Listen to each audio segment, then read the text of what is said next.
The pattern began, as these things often do, with a child's birthday party. My daughter Lily was turning 5, and I had poured everything into it. The pink unicorn cake sat on the counter, and dozens of helium balloons scraped the ceiling of our small home. My husband, Mark, kept shooting me supportive glances as the clock ticked past the start time. When my sister Karen, our mother, and my niece Emily finally arrived, over an hour late, they breezed in with the cold air, offering no apology. "Oh, was that today?" Karen said, her voice a weapon of casual indifference. "I completely forgot." The words were a sharp, calculated sting, especially since I'd reminded her on the phone that very morning. They presented no gift for Lily, but a moment later, Karen produced a large, brightly wrapped box for her own daughter Emily. Watching my 5-year-old's hopeful eyes fix on the gift, only to see it handed to her cousin, was the real wound. That was the moment I understood this wasn't forgetfulness, it was a message, the first of many to come. Before continuing the story, please subscribe. I need to reach 1,000 subscribers to be able to bring you stories like this every day. For you, it's just a click, but for me, it means a lot. The wound of Lily's 5th birthday festered, but I convinced myself it was an anomaly, a one-time thoughtless act. Hope, I learned, is a stubborn weed. For her 6th birthday, I planned a scavenger hunt in our backyard, meticulously writing clues on colorful cardstock. Mark grilled hot dogs, and the laughter of a dozen 6-year-olds filled the air. An hour in, I got the call from my mother. "Honey, Karen's car won't start. We've been trying everything, but it's just dead. We feel terrible." I murmured the appropriate sympathies, my stomach clenching with a familiar dread. "Don't worry about a gift," I said, forcing cheer into my voice. "Just your presence is enough." They never came. That night, after a weary but happy Lily was tucked in bed, I was scrolling through my phone when a photo stopped my thumb. It was a public post from a local orchard, featuring a photo contest winner. There, in the background, unmistakably, were Karen and my mother, smiling, holding caramel apples, the sun high in the sky. The timestamp was 2:30 p.m., the exact moment Karen's car had supposedly died. Mark saw my face and came over. "What is it?" he asked, and when I showed him, his jaw tightened. "That's it, Sarah. I'm done. They're cruel." I waved it away, my own professional excuse maker. "Maybe the car trouble was after this," I argued weakly, the words tasting like ash in my mouth. I needed to believe it, because the alternative was too painful. The next year, for Lily's 7th birthday, I received the text 2 days before the party. "Emily has a terrible stomach bug," Karen wrote. "We're all going to have to quarantine to be safe, so sorry to miss it." I felt a perverse sense of relief. At least this time I wouldn't be waiting by the door. We had a small, lovely party with Lily's friends, and yet the phantom limb of my family's approval ached. It was Mark who found the evidence this time, on our cousin's social media page. A picture of Karen, our mother, and a perfectly healthy-looking Emily grinning in front of a movie poster. The caption read, "Fun Girls' Day at the Matinee."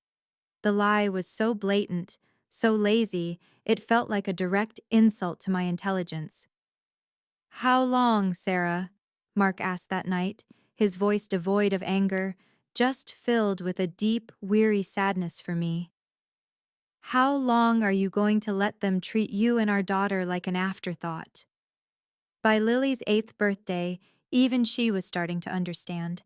She was old enough to notice the absence, the silence from one side of her family. This time, the excuse was from my mother. Karen had a last-minute work emergency, a huge presentation she just couldn't get out of. You know how it is. I did know. I knew it was a lie. The proof, when it came, was the most insulting of all. A picture Karen posted herself. Her and my mother's feet propped up, toenails freshly painted, with the caption, "A much-needed spa day. Hatch self-care." That evening, as I was cleaning up wrapping paper, Lily looked up at me, her expression so serious, and asked the question that shattered my last defense. "Mommy," she said, her voice small, "do Aunt Karen and Grandma not like me?" The directness of it, the pure, unvarnished pain in her eyes, broke something in me. I hugged her tight, murmuring reassurances I didn't believe myself. But as I held her, I still clung to one last, foolish thread of hope, whispering into the darkness of her room and my own heart that next year would be different. It had to be. After the self-care incident, I erected a wall. For Lily's 9th birthday, there was no invitation extended to my sister or mother, no phone call to announce the date. It was a silent, deliberate omission, and the resulting peace was both a relief and a sorrow. The silence lasted for nearly 2 years, a fragile truce I was foolish enough to believe might become permanent. Then, 2 months before Lily's 10th birthday, my phone rang with Karen's deceptively cheerful tone. She didn't mention the years of neglect. She acted as if we'd spoken just yesterday. "Sarah, I have the most brilliant idea," she began, her voice dripping with manufactured enthusiasm. "Emily's birthday is just 3 weeks after Lily's this year. I was thinking, instead of 2 separate, stressful parties, we could do one big, amazing joint party for them. It's so much more efficient, and think of how much fun it will be for the girls to celebrate together." A cold dread, heavy and familiar, settled in my stomach. I could already see it. The Emily Show, starring my niece, with my daughter cast as a forgotten supporting character. Pictured the guest list, dominated by Karen's friends, the decorations, tailored to Emily's tastes, the cake, inevitably bearing Emily's name first. The word efficient was the tell. It was never about the girls' happiness. It was about consolidating the spotlight. I tried to push back, my voice weaker than I wanted it to be. "Oh, I don't know, Karen. Lily was really looking forward to a sleepover with just her school friends. Their groups are so different." She laughed, a light, airy sound that grated on my nerves. "Don't be silly. We'll invite everyone. The more the merrier.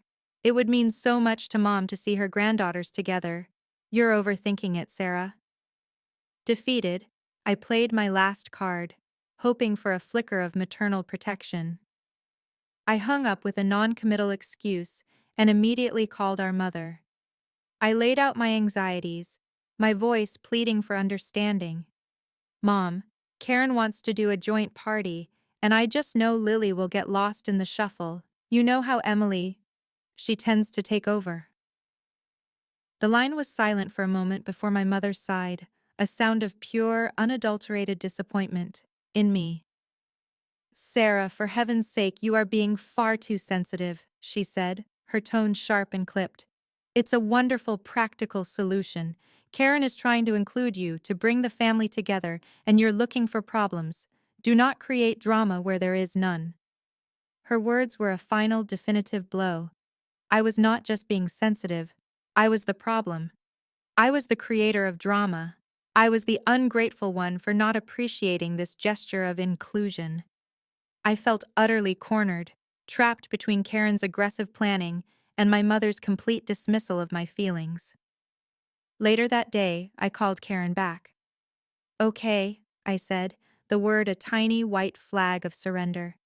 "A joint party sounds fine." The moment the words left my mouth, regret flooded me, thick and suffocating.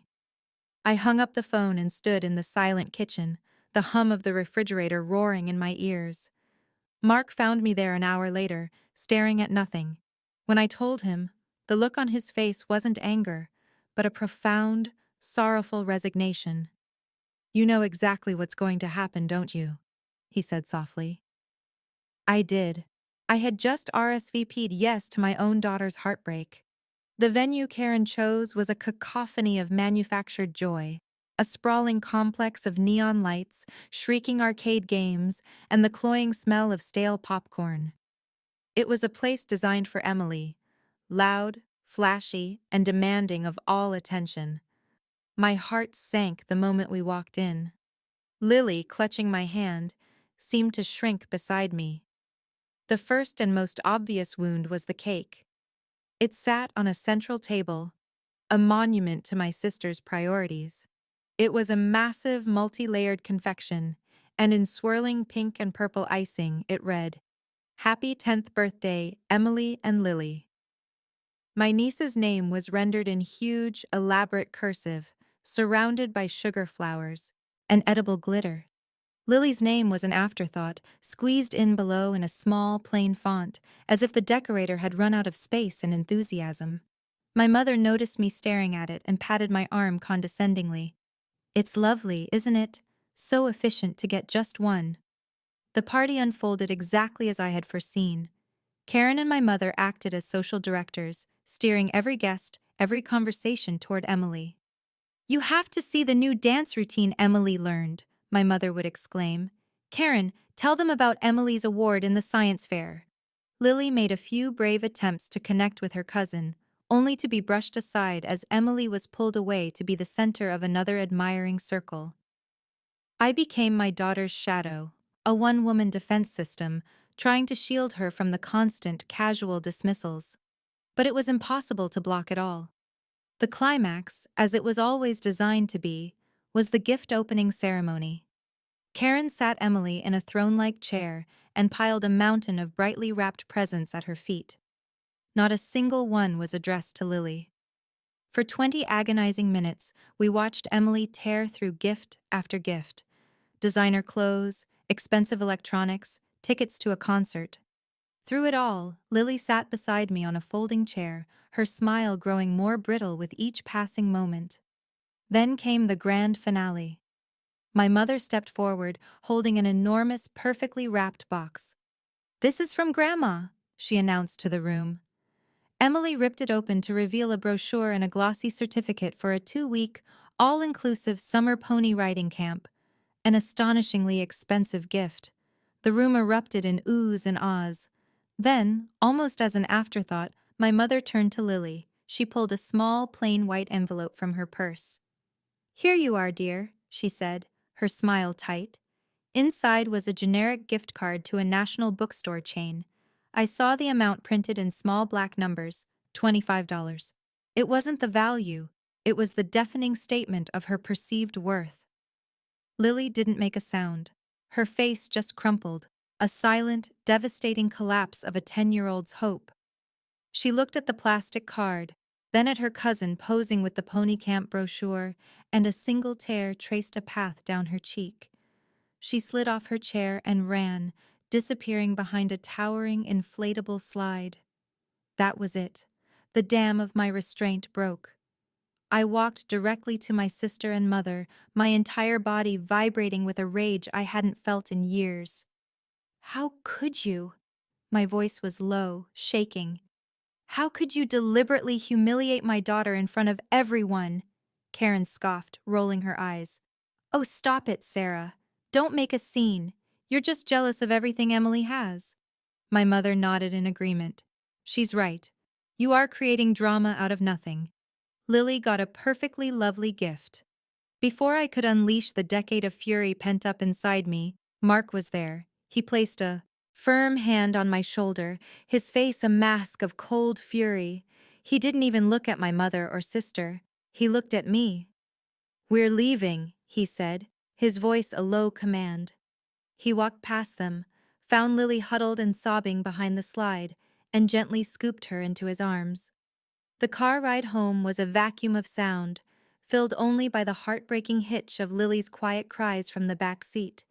I stared out the window, the neon lights of the city blurring into meaningless streaks. When we pulled into our driveway, Mark turned off the engine and looked at me, his eyes burning with a conviction that matched my own despair. "Never again, Sarah," he vowed, his voice raw. "I mean it. We are never, ever doing that again." Mark's vow of never again became the silent, unassailable law of our home. In the aftermath of the disastrous joint party, I didn't engage in a dramatic confrontation. I simply let the lines of communication go slack. My calls to my mother became infrequent, then non-existent. Karen's texts, initially demanding an apology for my scene, eventually dwindled into passive-aggressive holiday greetings, which I met with polite, one-word replies. I was building a wall, not out of anger, but out of a deep, instinctual need for self-preservation. The quiet that descended was vast, and to my surprise, profoundly healing. Lily's 11th birthday was a small sleepover with 5 of her closest friends. There was no opulent cake, just a lopsided one we baked together, its frosting smeared on by a chorus of giggling girls. The only drama was a squabble over which movie to watch. As I looked at my daughter, truly happy and unburdened by the weight of familial expectation, I felt a lightness I hadn't realized was possible. We had traded the performance of a large, toxic family gathering for the authentic joy of a small, loving circle. The immense energy I had once poured into seeking my family's approval, into justifying my existence to them, had to go somewhere. I channeled all of it into my career. I was a project manager at a mid-sized logistics firm, a job I'd always been good at, but now I attacked it with a renewed, ferocious focus. I stopped leaving at 5 on the dot and started staying to map out the intricate dependencies of a supply chain overhaul. I volunteered to take on the most difficult clients, the ones everyone else avoided. My boss noticed. 6 months after the party, I was promoted to senior project lead, a position that came with a significant salary increase and a team of my own. I discovered that the skills I'd honed managing my family's emotional minefield were remarkably transferable to the corporate world. I could de-escalate a tense client meeting, anticipate a stakeholder's unstated needs, and maintain a calm, authoritative presence in the face of chaos. My colleagues respected me not because we were related, but because I delivered results. When I successfully oversaw the integration of a new software system across 3 continents, finishing 2 weeks ahead of schedule and nearly $1 million under budget, the CEO mentioned my name in a company-wide email. That single line of public, earned praise felt more validating than 1,000 hollow compliments from my mother ever could have. For the first time, my worth was being measured by my competence, not by my proximity to a favored niece. With the promotion came true financial independence. I opened a separate investment account, methodically funding it with every bonus and raise. Watching that balance grow was about more than security. It was about power. It was the power of choice, the power to build a life for myself and my daughter that was entirely insulated from the whims of others. These were the quiet years, but they were not empty. They were years of foundation building. While my family assumed I was nursing a grudge in the silence, I was actually forging an entirely new version of myself, one who was competent, respected, and financially solvent. I was learning that self-worth wasn't something to be granted by others, but something to be built, project by project, investment by investment, until it was an unshakable fortress. The quiet could not last forever. High school became the unavoidable arena, where our worlds were forced to collide once more. It wasn't one single event, but a series of them. School-wide parent nights, district music festivals, holiday gatherings where attendance was non-negotiable. That eroded the peaceful distance I had so carefully constructed. For the sake of the girls, who now had to navigate the same hallways, we all agreed to a fragile truce. Lily and Emily were perfectly civil to one another, a relationship of polite, distant orbits, their shared history a silent, acknowledged gulf between them. But the truce did not mean peace. It simply meant the battleground had shifted. The competition was no longer about birthday parties, but about the measurable achievements of adolescence. And in this new contest, my mother and sister were the biased, unwavering judges. Every success of Lily's was met with a carefully calibrated counter-narrative designed to elevate Emily. When Lily came home beaming with a hard-earned A on her American history midterm, I made the mistake of mentioning it at Thanksgiving dinner. My mother offered a tepid, How nice, dear. Before Karen immediately launched into a dramatic saga about Emily's B+ in AP Calculus. The teacher said it's the hardest class he's ever taught, Karen said, her voice filled with theatrical pride. Honestly, getting a B+ in that class is more impressive than an A in almost anything else. It shows real intellectual grit. My mother nodded vigorously. Oh, absolutely. Some minds are just wired for that higher level thinking. I felt the familiar, hot prickle of rage. But I held my tongue, picturing the under-budget, ahead-of-schedule logistics project I had just completed. I focused on the concrete reality of my own competence and said nothing. A silence that Karen and my mother took for acquiescence. The pattern became relentless. Lily won a spot on the varsity debate team. Emily was praised for her bravery in auditioning for the school musical, even though she only landed a role in the chorus. Lily had a photograph win third place in a citywide art contest. My mother mused aloud that Emily's schedule was simply too packed with rigorous academic pursuits to allow for frivolous hobbies. Each comment was a subtle, corrosive acid designed to dissolve my daughter's accomplishments into irrelevance. I learned to stop sharing her victories. I celebrated with Mark and Lily within the safe walls of our home, our own private trinity of support. But the resentment simmered beneath my carefully controlled exterior. Mark saw it all. On the drive home from a particularly galling Christmas Eve dinner, I was staring out at the blur of holiday lights, my jaw aching from forced smiles. "You see what this is, don't you?" he said quietly, not looking at me. "This is just a long-term campaign. They're building a public case, piece by piece, for Emily's inherent superiority. The joint party was just a skirmish.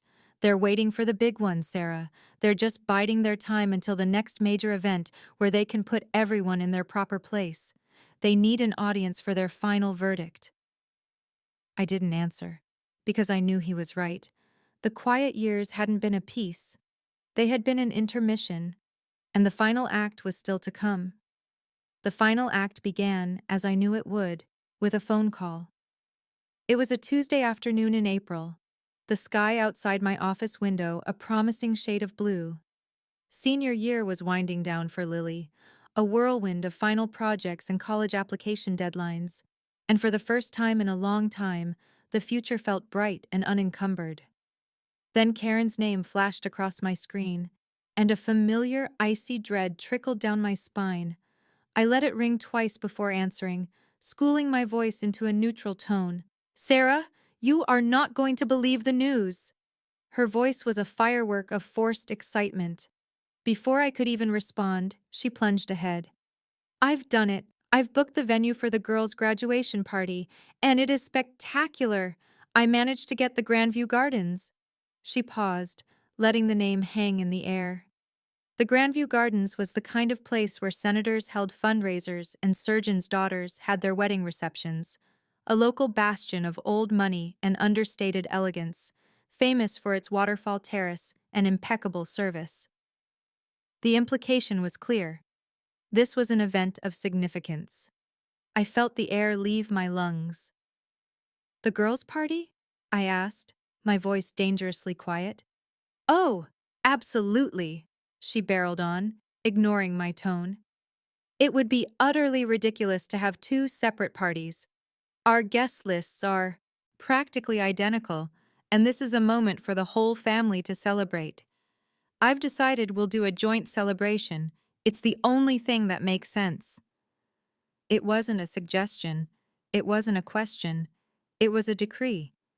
I was not being consulted. I was being informed of a decision that had already been made, a contract that had already been signed. The silence on my end was thick with unspoken history. In my mind's eye, I saw a 10-year-old Lily, her face crumpling in silent heartbreak over a $25 gift card. I saw a cake with her name squeezed in as an afterthought. This wasn't a plan to celebrate our daughters. It was a setup. It was the disastrous 10th birthday party, but with a bigger budget and a more prestigious postcode. It was a public coronation for Emily, a final definitive statement on the family hierarchy, staged for an audience of our friends and relatives, just before the girls scattered for college. This was Karen's masterstroke, the culmination of years of subtle digs and overt favoritism, all disguised as a grand, generous gesture. "I've already put down the deposit," she added, her voice smug. "All the details are handled. I just needed to let you know the date so you can mark your calendar." I felt a dizzying sense of powerlessness, the same feeling I'd had in my mother's kitchen when she'd called me too sensitive. The social mechanics of the trap were perfect. If I refused, I would be the one creating drama, the one tearing the family apart on the eve of a joyous occasion. I would be the bitter, jealous sister, just as they had always painted me. I mumbled a noncommittal, "I'll have to check my calendar," and ended the call, my hand trembling.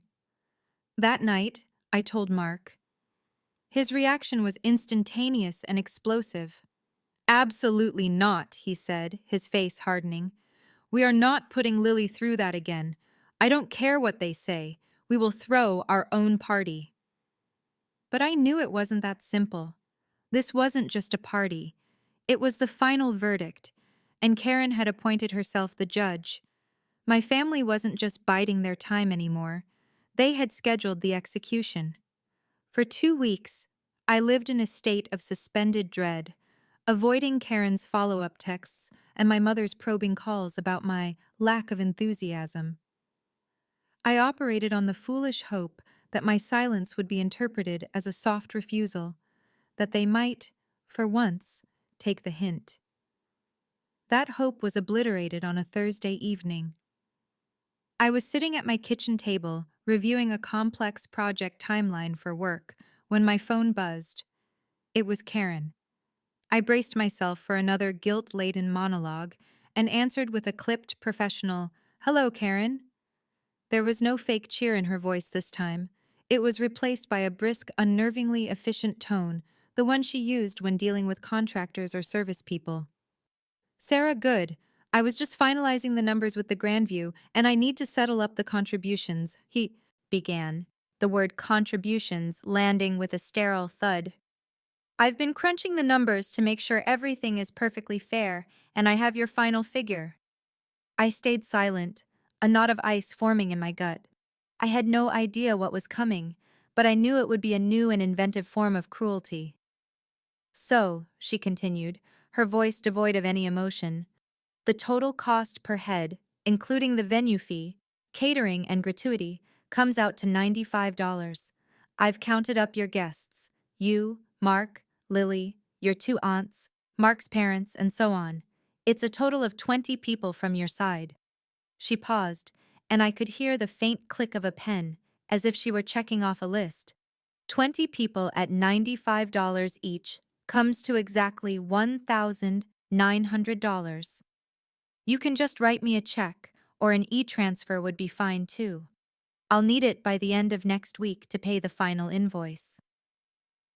The line went silent, but my world had tilted on its axis.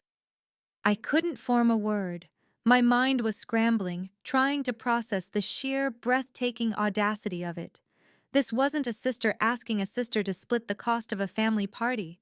This wasn't a request for help. This was an invoice, a bill. She had assigned a monetary value to our presence, calculated our worth down to the last dollar, and was now presenting me with the fee for admission to my own daughter's graduation celebration. Every forgotten birthday, every dismissive comment, every calculated slight over the past 2 decades suddenly coalesced into this one, brutally transactional moment. We were not family. We were customers. We were a line item on her event budget. My daughter's milestone was not a shared joy. It was a service for which I was expected to pay. The $1,900 wasn't about the money. I had that, and more sitting in the investment account I had so diligently built during my years in the quiet.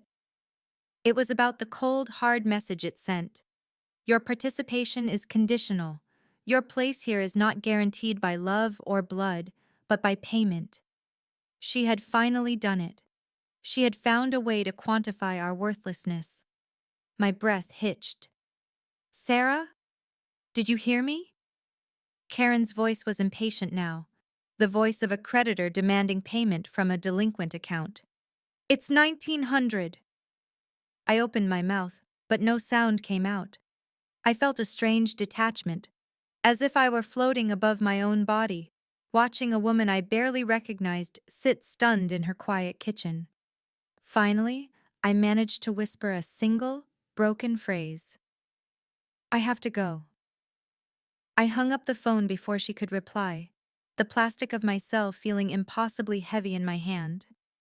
I stared at the project timeline on my laptop screen, at the neat boxes and logical progressions, but the numbers all blurred into one. $1,900. That was the price of admission. That was the price of my daughter. I sat there for how long, I don't know, staring at the phone in my hand as if it were a venomous snake. The silence in the kitchen was a roar, filled with the echo of Karen's voice and that single, obscene number, 1900. And then the dam broke. A sob, raw and ugly, tore its way out of my chest, followed by another and another. It wasn't a quiet, dignified cry. It was a deep, guttural purge of 2 decades of accumulated pain. The tears were not for the invoice. They were for the little 5-year-old girl watching her cousin open a gift that should have been hers. They were for the lonely 10-year-old running to hide behind an inflatable slide, her party a public spectacle of her secondary status. They were for every single meticulously planned event, met with a casual, cruel, I forgot, for every academic achievement of Lily's that was immediately diminished to prop up Emily's. It all came flooding back, a tidal wave of slights and humiliations, and I finally, completely, let myself drown in it. It was in this state that Mark found me, my head in my hands on the kitchen table, my shoulders shaking. He didn't need to ask what happened. He saw the caller ID on my phone and his face hardened into a mask of pure rage. "What did she want?" he asked, his voice dangerously low. Through my sobs, I choked out the words, the story of the per-head cost, the guest list audit, the invoice. $1,900, I finished, the words a fresh wave of shame. Mark's fury was a palpable force in the room. "That's it," he snarled, pacing the floor like a caged animal. "That is the absolute end. We are done. We're not going. I'll call your mother and Karen myself and tell them exactly where they can shove their party." He was ready to burn it all down, to scorch the earth of our family ties, and a part of me felt a fierce, loyal love for him in that moment. But as I watched his righteous anger, something strange happened inside me. The roiling ocean of my hurt began to calm, to cool, and then to freeze over. The chaotic hot tears stopped, and the shaking subsided. In the center of that newly frozen sea was a single, perfect point of clarity. It wasn't about the money. It was never about the money. It was about power. It was about a lifetime of being told my place, my daughter's place. And this party was meant to be the final, public confirmation of that hierarchy. Refusing to go was a defensive move. It was surrendering the field. And I was suddenly done with being on the defensive. I lifted my head from the table and looked at him, and I'm sure he saw the change in my eyes, the hot grief replaced by a glacial calm. My voice when I spoke didn't tremble. It was steady and low. "No," I said, the word cutting through his anger. "You won't call them." He stopped pacing, confused. "Sarah." "I'm done being their doormat, Mark," I said, standing up. The shift inside me was physical. I felt taller. "I'm not just going to refuse to pay. I'm not going to boycott the party. I'm going to end this, all of it, once and for all." Sleep was an impossibility. The number echoed in the silent house, a rhythmic mocking drumbeat against the inside of my skull. 1900. 1900. Every time I closed my eyes, I saw Karen's smug face, her pen clicking as she calculated my family's worth. The rage and humiliation had burned themselves out, leaving behind a strange, cold clarity. The problem wasn't the money. The problem wasn't even Karen. The problem was the battlefield she had chosen, the Grandview Gardens. It was the stage for my final, public humiliation, the physical embodiment of the power she held over me. Driven by an impulse I didn't understand, I got out of bed, the floorboards cold beneath my feet, and went to my office. I opened my laptop, the glow illuminating the dark room, and typed the Grandview Gardens into the search bar. At first, I just clicked through the public-facing facade, galleries of smiling brides, menus boasting of locally sourced ingredients, glowing testimonials. It was a world of curated perfection, the ideal backdrop for Karen's victory. But then, my professional instincts took over. This was no different from vetting a new vendor or researching a competitor. I moved past the marketing fluff and started digging. Who owned it? What was its corporate structure? I searched county business records, cross-referencing names and addresses. I found what I was looking for in a local business journal's archives. Grandview Holdings, LLC, a small family-run company. The article, dated 6 months prior, mentioned the owners, an elderly couple, were looking to retire and were quietly exploring options to sell the business and its assets. My heart started beating faster. It was a flicker, a tiny, improbable spark in the darkness. I kept digging, my fingers flying across the keyboard, my project manager's brain mapping out data points and connecting disparate pieces of information. I found the commercial real estate listing, discreetly worded, marketed to a select clientele. It included preliminary financials, revenue streams, projected operating costs. I read every line, absorbing the numbers, the logistics, the challenges. And then, the spark became a fire. A wild, audacious, and utterly terrifying idea bloomed in the center of my mind. It was insane. It was impossible. It was also perfect. The power wasn't in refusing to play Karen's game. The power was in buying the entire game board. I swiveled my chair away from the search results and opened a new file, a blank spreadsheet. Then I opened another tab and logged into my personal investment portfolio, the account I had built meticulously over the quiet years, my fortress of financial independence. For the rest of the night, I didn't stop. I worked with a ferocious, laser-like focus I normally reserved for multi-million-dollar logistics overhauls. I built a preliminary financial model, plugging in the venue's numbers. I calculated my liquid assets, my borrowing potential. I mapped out a timeline, identified risks, and drafted a preliminary offer strategy. The hurt that had kept me awake was gone, burned away by the clean, cold fire of purpose. As the first pale gray light of dawn crept through my window, I leaned back in my chair, exhausted but electric. The spreadsheet on my screen was no longer just a collection of numbers. It was a plan.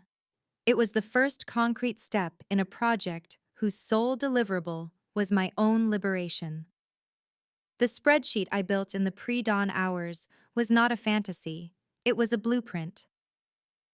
The very next morning, I moved from planning to execution with the same methodical precision I applied to my most complex professional projects. My first step was to create a shield.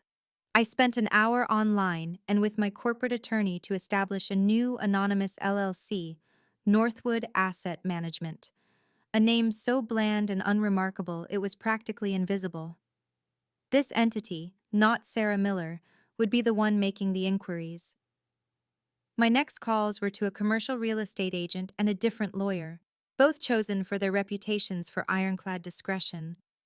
In a tense conference call, I laid out the situation without revealing the personal motivations. I simply stated that the acquisition of the Grandview Gardens was a time-sensitive investment and that absolute, legally binding confidentiality was my primary condition of engagement. There was a gravity in my voice they didn't question. They agreed to the non-disclosure agreements without hesitation. The most critical meeting, however, happened that night at my own kitchen table. I laid everything out for Mark, the LLC, the initial contact from the agent, the financial model, the full insane scope of the plan. He listened in complete silence, his face a mask of disbelief. When I finished, he just stared at me, shaking his head slowly. "You want to buy it? The whole venue? Sarah, this is millions of dollars. This is our entire future." The shock in his voice was a physical blow, and for a terrifying second, I thought I would be doing this alone. But then I explained the why. I told him about the invoice for our presents, the $1,900 bill that had quantified 2 decades of disrespect. I explained that this wasn't about revenge. It was about ending the game. It was about owning the ground on which they planned to humiliate our daughter one last time. I watched as his shock slowly morphed into something else, a dawning look of awe. A slow smile spread across his face. "My God, Sarah," he said, his voice low with wonder. "It's brilliant. It's the most brilliant karmic piece of justice I've ever heard of." In that moment, he transformed from a shocked husband into my co-conspirator. He became my entire support system. The following weeks were a blur of controlled chaos. We lived a double life. By day, I was a senior project lead, running meetings and managing deadlines. By night, we were the anonymous principals of Northwood Asset Management huddled over our dining table, which was now buried under loan applications and asset statements. Mark was on the phone with our financial advisor, orchestrating the liquidation of specific stocks and mutual funds to form the down payment. The process was more stressful than anything I had ever undertaken. The financial risk was immense, and the secrecy was a constant, heavy weight. Yet, beneath the stress was a current of pure, unadulterated exhilaration. For the first time in my life, I was not reacting to my family. I was acting. I was not absorbing their casual cruelty. I was orchestrating a fundamental shift in our universe. Every signed document, every positive email from the real estate agent, felt like a brick being laid in the foundation of my new self. While Karen was leaving me voicemails about when she could expect my $1,900, I was on a conference call with my lawyer, discussing the due diligence on a multi-million-dollar acquisition. The sheer, secret scale of my response to her petty demand was a source of dizzying, private power. The negotiation was a high-wire act. The owners of the Grandview Gardens, an elderly couple named the Millers, were emotionally attached to the business they had built over 40 years. Their initial asking price was high, and their reluctance to sell to a faceless LLC was palpable. My real estate agent warned me they were getting cold feet, spooked by the anonymity of North River Holdings. This was a problem I knew how to solve. This was stakeholder management. Through my agent, I conveyed a message not of corporate acquisition, but of legacy. I assured them, via carefully worded legal letters, that my investment group had a deep respect for the institution they had created, and that our primary goal was to ensure its continued success and reputation for excellence. Then, I leveraged my project management skills to craft an offer that was not just generous, but strategically irresistible. I went 10% above their asking price, a bold, decisive move designed to signal seriousness. But the masterstroke was in the terms. I offered a rapid 30-day all-cash closing, eliminating the financing contingencies that often scuttle deals. I agreed to retain all current staff for a minimum of 1 year, a clause designed to appeal to their loyalty to their employees. It was a clean, fast, and emotionally intelligent offer that addressed their financial goals and soothed their personal anxieties. The stress was immense. By day, I was leading conference calls, managing supply chain logistics, and presenting quarterly reports with my usual calm efficiency. By night, I was on the phone with my lawyer, my agent, and my bank, making irrevocable, multi-million-dollar decisions. Sleep became a luxury, and my entire existence felt like a secret I was constantly on the verge of shouting aloud. All the while, Karen's digital harassment escalated. Her texts turned into angry paragraphs. I cannot believe you are doing this to me, Sarah. The party is in 3 weeks. Are you paying or not? You are trying to ruin this for Emily, aren't you? After all I've done. One evening, she called me, her voice shrill with frustration. Mom is beside herself. She thinks you've completely lost your mind. What is your problem? It's $1,900. Just pay it so we can move on. I was reviewing an HVAC inspection report for the venue when she called. I looked at the estimated cost to replace the main ballroom's air conditioning unit, $75,000, and an almost hysterical laugh bubbled in my chest. Karen, I'm in the middle of a very complex negotiation right now, I said, the truth of the statement a delicious private irony. I can't talk. I promise I'll sort everything out before the party. Her sputtering rage was the only thing that cut through my exhaustion. Her fury was a compass, assuring me I was heading in the right direction. Every angry text was a confirmation, every panicked voicemail a small victory. She thought she was fighting a war over a $1,900 invoice. She had no idea I was in the process of buying the entire country.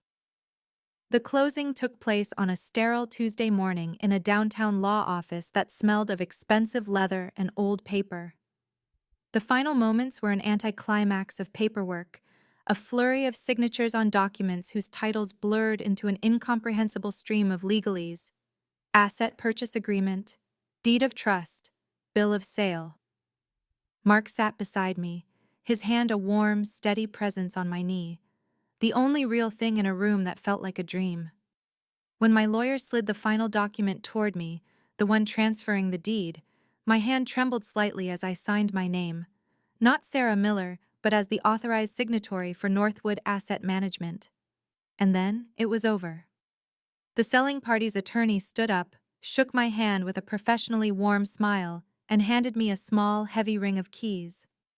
They felt like an anchor in my palm, solid and real. I was no longer a project manager. I was a proprietor. I was the owner of the Grandview Gardens. The feeling was too vast, too surreal to process. That afternoon, under the guise of a final walkthrough, I drove to the venue alone. I let myself in through a side entrance, the key turning smoothly in the lock.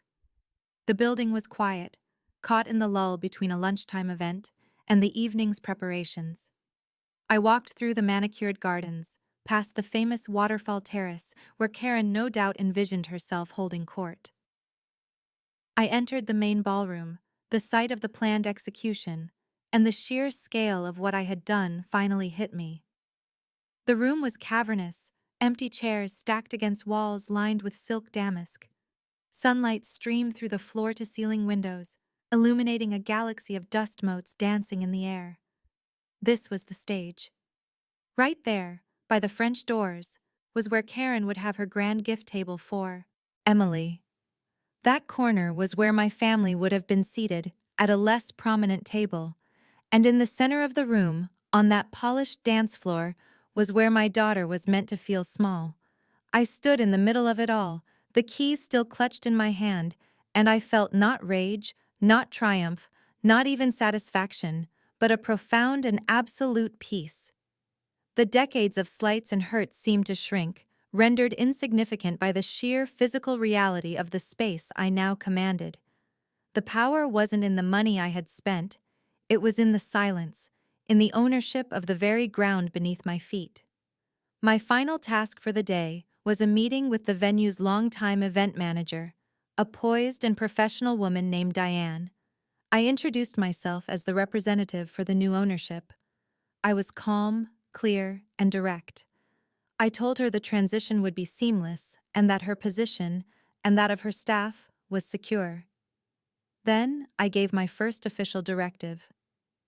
I see we have an event scheduled in 2 weeks, a graduation party for a Karen Phillips, I said, my voice betraying nothing. Diane nodded, checking her tablet.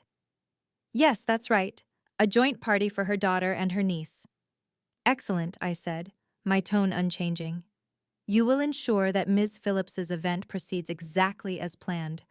Every detail of her contract is to be honored to the letter. However, under no circumstances are you or any member of your staff to reveal the change in ownership. Is that understood? Diane, a paragon of professional discretion, simply replied, "Perfectly." As I walked back to my car, I felt the last vestiges of the victim dissolving.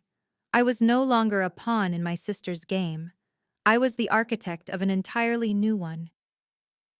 With the deed secured and my instructions delivered, a deceptive calm settled over our house. The engine of my secret project was running silently, powerfully, beneath the surface of our lives. It was time to call Karen. I dialed her number 2 days after the closing, my heart a steady, even rhythm in my chest. She answered on the first ring, her voice clipped and impatient. "Finally, I was about to book your side of the family as a maybe and let you explain to them why they weren't welcome. Have you come to your senses?" I took a slow, deliberate breath. "Hi, Karen. Yes, sorry for the delay. I've had a lot of financial details to sort out," I said, the understatement a secret, delicious morsel of truth. "Listen, we'll be there. All of us. Don't worry about the guest count." I could almost hear the smug, triumphant smile forming on her face. "Good," she said, her tone softening with the satisfaction of a victor. "And the money? I need to pay the venue, Sarah. I'm not floating your family's share." "Of course not," I replied, my voice smooth as silk. "It's a lot to transfer. Why don't I just settle up with you in person? I'll bring a check to the party. It will be easier that way." The hook was set. An in-person, public handover of the check was exactly the kind of performative submission she craved. It was perfect. "Fine," she snapped, but the anger was gone, replaced by the gloating condescension I knew so well. "Just don't forget it." After the call, I learned from one of my aunts that Karen had immediately phoned our mother to announce that I had finally seen reason, and realized how important this was for the family. She was bragging about her victory, cementing the narrative of my capitulation in the minds of our relatives. She was, in essence, setting her own trap. The week leading up to the party was thick with a strange, unspoken anticipation.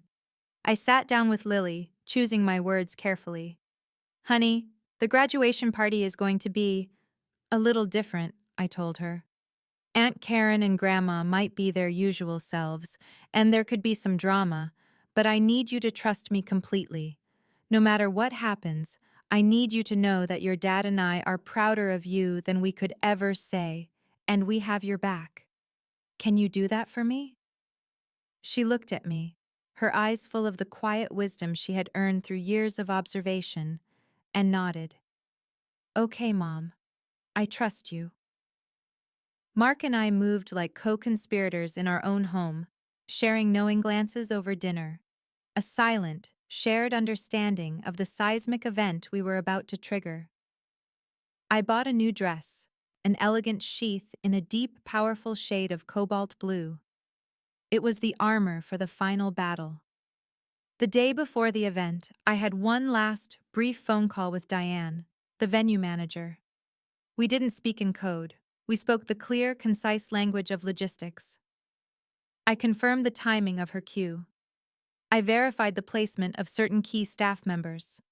It was no different from coordinating a product launch. Everything was in place. All we had to do was wait for the guests to arrive. We arrived at precisely 6 o'clock, the golden hour. The Grandview Gardens was even more beautiful than I remembered, the late spring sun glinting off the waterfall and casting a warm, honeyed light across the perfectly manicured lawns. There was an odd sense of detachment as I walked from the car, as if I were observing a scene from a great distance. I was both a guest and the owner, a participant and the proprietor, and this dual perspective gave me a strange, unassailable calm. We were a portrait of unity and quiet confidence. Mark, handsome and steady in a dark suit, had his hand on the small of my back. Lily, radiant in a simple, elegant white dress, walked beside me, her earlier nervousness replaced by a quiet trust in my promise.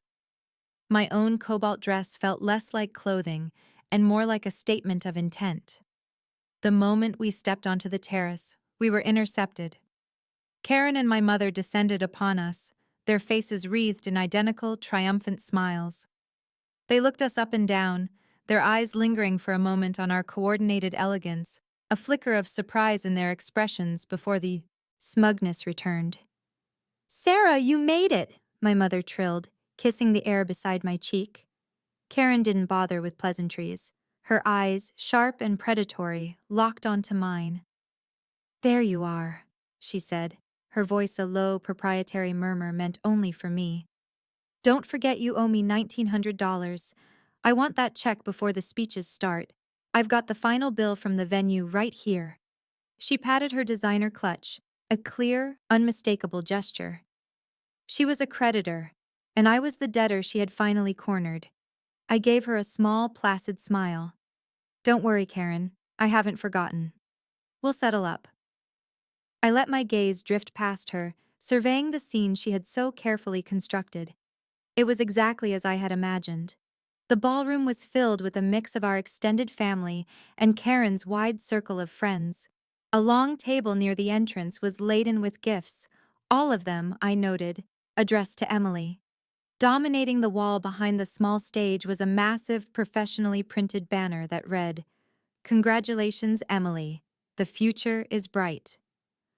Tucked away to the side, almost obscured by a floral arrangement, was a much smaller, flimsier-looking banner with Lily's name on it. I glanced at the seating chart displayed on a beautiful easel at the entrance.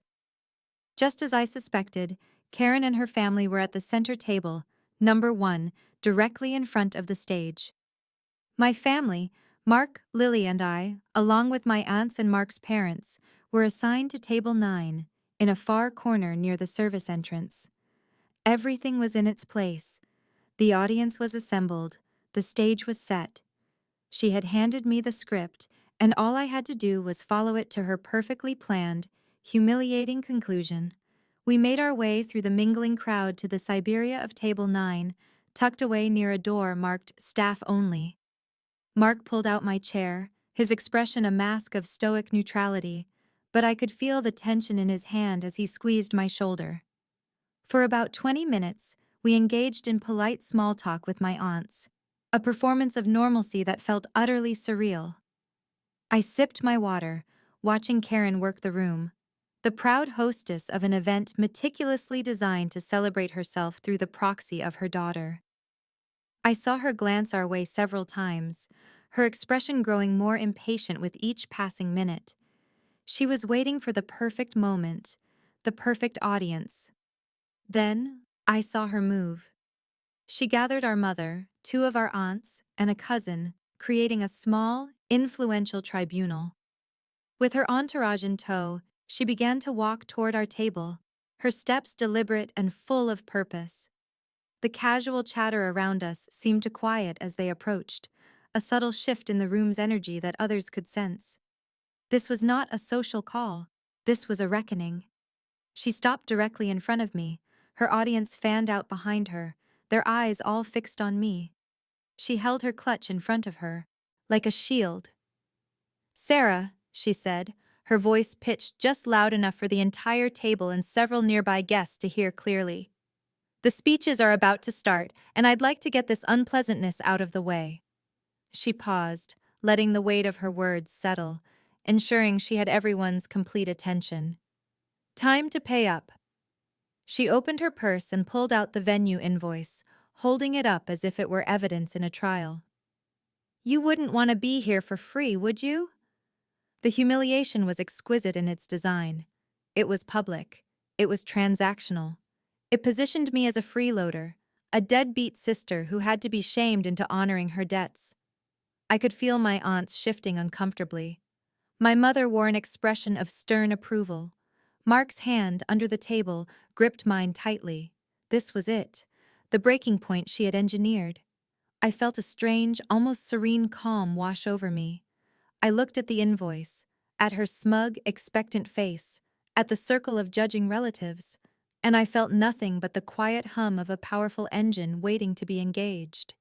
I slowly set my water glass down on the white linen tablecloth. The small click echoing in the sudden silence. I met my sister's gaze, holding it, and for the first time in our lives, I did not look away. "I'm not going to write you a check, Karen." The silence that followed my refusal was a physical thing, a sudden drop in atmospheric pressure. Karen's smug expression dissolved, replaced by a flash of disbelief, which quickly hardened into incandescent rage. My mother gasped, a sharp, scandalized sound. "How dare you?" Karen hissed, her voice trembling with fury. "After everything I have done to put this beautiful party together for our daughters. After I did all the work, found this incredible place, planned every detail. You are the most selfish, ungrateful person I have ever known."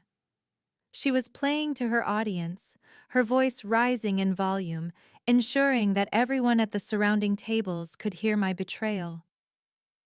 "You come here, to this party I've paid for, and you have the audacity to refuse to contribute? You are trying to ruin this day, just like you always do, because you can't stand to see anyone else be happy." She was on a roll now, her monologue a greatest hits of every accusation she had ever leveled against me. I let her go. I listened calmly, my hands folded in my lap, making no move to interrupt. I let the poison drain out, giving her all the rope she needed. When she finally paused, breathing heavily, her chest heaving with indignation, the entire corner of the ballroom was watching us, rapt. The stage was perfectly set. I took a slow, deliberate breath. I didn't raise my voice. I didn't need to. I spoke with a calm, clear finality that cut through her theatrical rage. "I'm not writing you a check, Karen, because it doesn't make sense to write a check to myself." I paused, letting the impossible logic of that statement hang in the air, Karen, and my mother exchanged a confused glance. "You see," I continued, my voice gaining a quiet strength, "I bought this venue a few weeks ago." I made a slow, deliberate gesture with my hand, a sweeping motion that encompassed the silk-lined walls, the crystal chandeliers, the waterfall terrace shimmering in the evening sun. All of it. "So, in a way, Karen, that makes you my guest tonight. And your event fee?" I looked directly at her, letting my gaze hold hers. "Don't worry about it. Consider the $1,900 and the entire rest of the bill my graduation gift to your daughter." My words dropped into a pool of utter, profound silence. For a full 10 seconds, nobody moved. Nobody breathed. Karen's face was a kaleidoscope of collapsing emotions. The smug fury morphed into sheer, uncomprehending disbelief. Her mouth opened and closed silently, like a fish gasping for air. My mother was frozen, her face a mask of chalky white shock, her eyes wide and blank. The circle of relatives who had formed their tribunal behind her looked from me to Karen and back again, their expressions a mixture of confusion and dawning awe. The script had not just been flipped, it had been incinerated. This was my cue. I caught the eye of Diane, the event manager, who was standing discreetly near the service door, exactly where we had planned. As if on a silent signal, she began to walk toward our table with a calm, professional purpose. She moved with an air of deference, stopping beside my chair. She smiled warmly, her voice clear and carrying in the stunned silence. "Welcome, Mrs. Miller," she said, using my married name with practiced ease. "I trust everything is to your satisfaction this evening?" The confirmation was a lightning strike. It was real. It wasn't a bluff. The quiet, dismissed Sarah, the one they had relegated to table 9, owned the very ground they were standing on. The shift in the room's power dynamic was instantaneous, a physical, palpable change. My cousin, who had been standing shoulder to shoulder with Karen, took a small, unconscious step back. My aunt, who had been nodding along with Karen's tirade, suddenly found a compelling reason to examine a centerpiece on a neighboring table. The judgmental tribunal dissolved, its members melting away into the crowd, their gazes averted. suddenly desperate to disassociate themselves from the public humiliation they had just witnessed. Karen and my mother were left standing alone in the center of a wide, empty circle of cleared space, the spotlight of everyone's attention now burning down on them. They were utterly, publicly, and spectacularly defeated. Karen's face, which had been contorted with rage just moments before, now seemed to crumble, the facade of her superiority disintegrating in real time. She stood there, exposed and powerless, humiliated in the precise public manner she had so meticulously engineered for me. It was a perfect karmic mirror image, a moment of justice so complete it felt almost poetic. The party did not stop, but it was irrevocably broken and remade. The buzz of conversation returned, but it was different now. Lower, more intense, punctuated by glances not toward the stage or the gift table, but toward the forgotten corner where table 9 sat. We were no longer in Siberia. We were the new center of the universe. Relatives who had barely nodded at me earlier now found reasons to wander by, offering congratulations to Lily with a newfound, almost reverent respect, their eyes flicking toward me with a mixture of awe and fear. But none of that mattered. The only thing that mattered was the look on my daughter's face. Lily was beaming, a radiant, incandescent smile that reached her eyes for the first time that night. She wasn't just happy, she was transformed. She looked at me not just with love, but with a dawning, profound understanding. In her eyes, I was no longer just her mother. I was a force, a protector who had not only shielded her, but had fundamentally altered the world she had to navigate. She reached under the table and squeezed my hand, a silent, powerful acknowledgement that she finally, truly understood. Mark sat beside me, a silent pillar of pride. He didn't speak, but his presence was a statement. He lifted his glass of water in a small, private toast to me, his eyes saying everything that words could not. An hour later, after they had endured the whispers and the stares, they approached. Karen and my mother moved together, a two-person delegation from a deposed regime. Their earlier rage and confidence were gone, replaced by a bruised, bewildered uncertainty. They hovered near our table, waiting for me to acknowledge them. When I finally looked up, my expression was not angry or triumphant, but simply neutral. "Sarah," my mother began, her voice a weak, placating whisper. "We need to talk.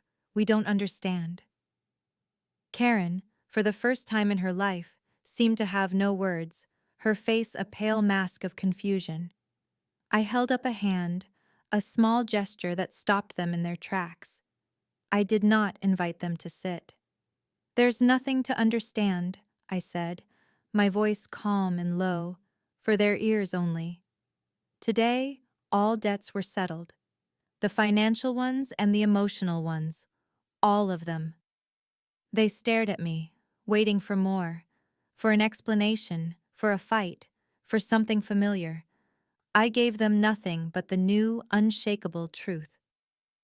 "From this moment forward," I continued, "if we are to have any relationship at all, it will be on my terms. It will be based on mutual respect. It will be a partnership of equals, or it will be nothing. The days of me auditioning for your approval are over."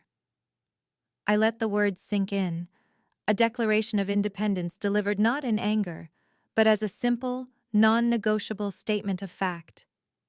Then I turned my attention back to my daughter, back to the light in her eyes, leaving them to stand in the ruins of the world they had built, a world in which I no longer needed their permission to exist. 3 months later, the autumn chill had begun to settle over the gardens, and the chaotic crescendo of that June evening felt like a lifetime ago. The Grandview Gardens, under my direct oversight, had become a thriving and profitable side business, a project that brought me a quiet, tangible satisfaction, completely separate from the drama of its acquisition. My professional life and my new entrepreneurial venture were sources of immense fulfillment, built on competence and strategy, not on the shifting sands of familial approval.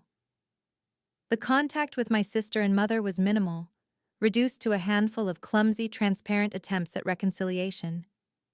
There was a text from Karen that read, "Hope you're doing well. Maybe we can get coffee and put all that graduation silliness behind us." My mother had called once, her voice thick with a forced, cheerful denial, suggesting a family dinner to get back to normal. I had politely declined both. They weren't apologies. They were invitations to pretend, to erase the past so they could be comfortable again.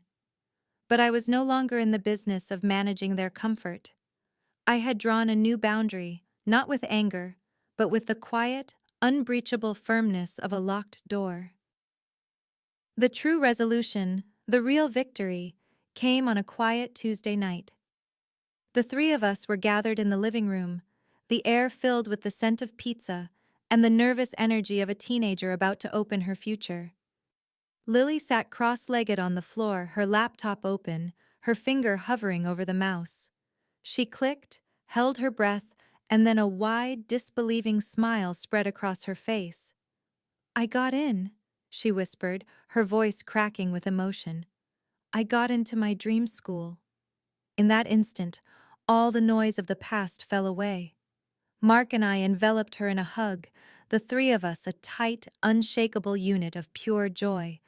There was no audience, no performative celebration, just the authentic, unvarnished happiness of a family celebrating a hard-won achievement. As I held my daughter, her face wet with happy tears, I looked over her head at Mark, whose eyes were shining with pride, and the profound, peaceful truth of it all settled over me. The purchase of the Grandview Gardens wasn't the victory. It was merely the tool I had used to clear the battlefield. The real triumph was this: the quiet, unremarkable freedom of this moment. I realized that the story wasn't about getting even, it was about getting free. The best revenge wasn't the look on my sister's face when her world crumbled. It was the peaceful, uncomplicated joy on my daughter's face as her world began. The ultimate power move hadn't been buying a building. It was the long, quiet, and deliberate act of finally, completely, and irrevocably investing in myself.